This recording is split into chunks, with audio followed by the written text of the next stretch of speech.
Já viu aquela história de um jogador de futebol que tomou um cartão amarelo ou vermelho para manipular apostas esportivas e o resultado do jogo? Será que isso é crime? Nesses últimos tempos, o mundo do futebol viu vários casos polêmicos de jogadores conhecidos que foram investigados por supostamente terem feito esse tipo de coisa. Quem é que não se lembra, por exemplo, do caso do Paquetá da seleção, que foi investigado por uma suposta ligação com esquemas de apostas e depois foi inocentado? Ou do Bruno Henrique, que também foi investigado e somente depois inocentado pelo STJD? Eu sou o Gabi. E eu sou o Ben. Esse é o canal Caso Encerrado.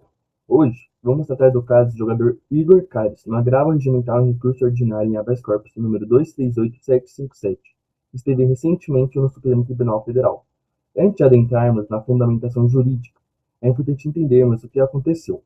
O lateral esquerdo, à época do Cuiabá, Igor Aquino da Silva, no jogo entre Cuiabá contra Atlético Mineiro pelo Brasileirão Série A no ano de 2022, foi acusado de aceitar vantagem patrimonial indevida para garantir que receberia um cartão amarelo durante a partida, como parte de um esquema de apostas. O caso surgiu da Operação Penalidade Máxima. O Ministério Público alegou que a conduta integrava uma organização criminosa voltada ao lucro ilícito em sites de apostas. Igor foi acusado de supostamente ter praticado a conduta criminosa do artigo 198 da Lei Geral do Esporte, que estipula que é crime solicitar, aceitar, para si ou para outrem, vantagem ou promessa de vantagem, patrimonial ou não patrimonial, para qualquer ato ou omissão destinado a alterar ou falsear o resultado de competição esportiva ou evento a ela associado, com pena para essa conduta sendo de reclusão de 2 a 6 anos e multa. Segundo os argumentos da acusação, os cartões amarelos funcionam como critérios de desempate na tabela e, portanto, ao forçar um cartão, o jogador estaria tecnicamente alterando o potencial resultado final da competição. Dessa maneira, ao forçar o cartão, o jogador estaria cometendo o crime previsto no artigo 198 da Lei Geral do Esporte. O ministro Gilmar Mendes inicia seu voto explicando três dos princípios mais importantes que regem o sistema penal. Tratam-se dos princípios da legalidade, anterioridade e taxatividade. Conforme nos ensina o brilhante professor Guilherme de Souza Nutti, o princípio da legalidade é o mais relevante do direito penal, pois garante que não há crime nem pena sem prévia definição legal, conforme está no artigo 5º, inciso 39 da Constituição Federal e no artigo 1º do Código Penal. Ele estabelece que somente a lei pode definir condutas criminosas e prever sanções, assegurando segurança jurídica e proteção contra arbitrariedades estatais. Sua origem remonta à Magna Carta de 1215, criada para conter abusos do soberano, consagrando a ideia de que apenas a lei da terra, by the law of the land, poderia legitimar punições. Com o tempo, esse conceito evoluiu para o due process of law, ampliando-se para abranger garantias fundamentais como presunção de inocência, ampla defesa e contraditório, pilares essenciais da justiça e da dignidade do processo penal. O princípio da anterioridade diz que a legalidade se concretiza pelo princípio da anterioridade. A lei que define o crime e a pena deve existir antes da prática da conduta. Não basta tipificar o delito. É indispensável que a norma seja prévia, pública e conhecida pela sociedade. Caso contrário, permitir-se-ia a punição retroativa, esvaziando completamente a própria legalidade. Assim, quem pratica a infração penal o faz com plena consciência da ilicitude e da possibilidade de sanção. Por fim, o terceiro e último princípio é a da taxatividade, que, como desdobramento da legalidade, exige que os tipos penais sejam claros, precisos e determinados, garantindo a segurança jurídica e impedindo a ampliação arbitrária do alcance da lei penal. Um dos principais motivos que levaram ao magistrado a adotar a postura de não condenar criminalmente o jogador foi o caráter remoto e subsidiário de sua conduta. A relação de causalidade entre um único cartão amarelo e o resultado final do campeonato é hipotética demais para o direito penal. Conforme o regimento do Brasileirão do ano de 2022, o menor número de cartões amarelos era somente o sexto critério de desempate, ou seja, o penúltimo dentre vários outros. Além disso, tratou-se de apenas um único cartão amarelo. Não se vislumbrou uma conduta sistemática e reiterada do jogador ou da equipe.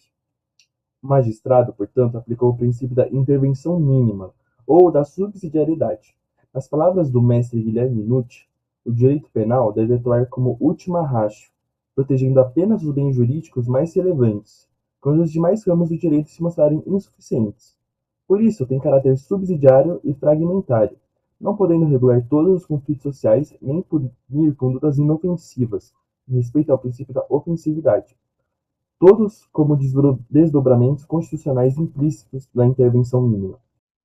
Como o Benjamin explicou, à luz do princípio da legalidade, ninguém será obrigado a fazer ou deixar de fazer algo senão em virtude de lei, e não há crime sem lei anterior que o defina, nem pena sem prévia combinação legal. Sendo assim, um indivíduo só poderia ser punido se existir uma lei que proíba e defina como crime a conduta que ele praticou anteriormente a esse fato.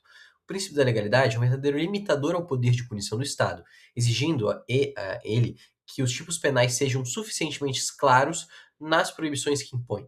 O professor Júlio Fabrini Mirabete, um dos mais renomados juristas brasileiros, explica em seus livros que infringe assim o princípio da legalidade a descrição penal vaga e indeterminada que não possibilita determinar qual a abrangência do preceito primário da lei penal e possibilita com isso o arbítrio do julgador. Além disso, essa falta de clareza na norma penal também viola o princípio da taxatividade, que também já foi explicado pelo B, e que busca fazer com que o cidadão possa confiar de que o Estado não vai punir por qualquer coisa e de qualquer jeito.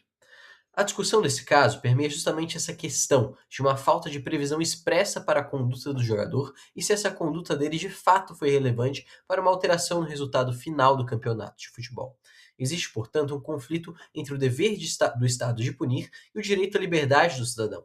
Assim, o STF, observando rigorosamente essas garantias constitucionais trazidas pelos princípios que eu acabei de citar, entendendo que o único cartão amarelo não teria a capacidade de alterar todo o resultado do campeonato, adotou uma posição mais garantista, entendeu que não há tipicidade, não há crime na conduta do jogador. Vale ainda ressaltar que se o legislador penal falhou em incluir essa conduta como crime, não é o judiciário que tem que corrigir isso. Afinal, o judiciário não pode fazer uma analogia para punir, uma analogia em malam partem. A analogia no direito penal é proibida. Dessa forma, no caso em tela, a única punição que restou foi de caráter administrativo, pautada no regulamento do órgão competente, como o da CBF, por exemplo. Ainda que no âmbito do Supremo Tribunal Federal, na esfera penal, não haja nenhuma condenação, o jogador foi punido pelo Superior Tribunal de Justiça Desportiva do Futebol, que, em 2023, afastou o atleta das competições pelo prazo de 1 ano.